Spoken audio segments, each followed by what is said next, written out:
Usap-usapan at kinakikiligan ngayon sa social media ang muling pagkikita nila ex-PBB collab housemate na si Dustin Yu at ang PBB collab house guest na si Ivana Alawi. Nitong Biyernes ng hapon, Agosto 8, ay nagkaroon ng story conference ang latest Regal Films movie na Shake, Rattle and Roll Evil Origin na pinagbibidahan nila Richard Gutierrez at Ivana Alawi. Kabilang din sa cast si Dustin Yu na ipinapakilala bilang pinakabagong artista ng Regal Films. Maraming natuwa nang muling magkita ang dalawa at isang matamis na halik sa pisngi ang pagbati ni Dustin kay Ivana nang magkita ang dalawa.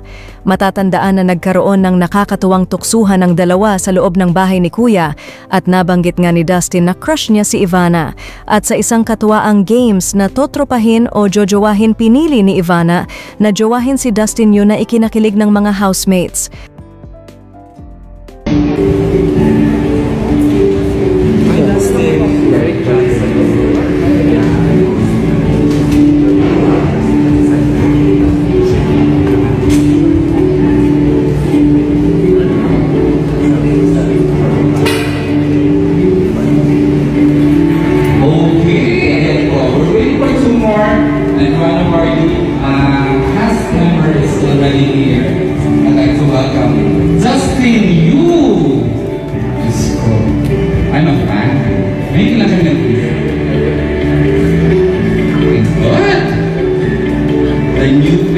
Regal Baby, yeah, is part of the Regal Babies na managed by Regal Entertainment.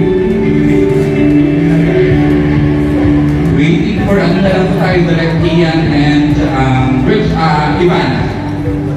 Ivana, in 5 minutes, she'll be here.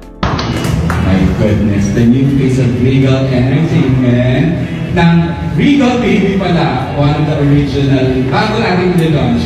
Sabi ko nga, Sir Kim, I'm a fan. Kasi nasundan ko sa PBB. Please welcome Dustin Yu!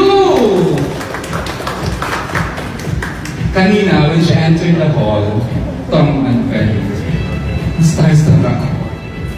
I'm biggest fan of her kasi maraming SRR episodes talagang siya nabida and she knowledge.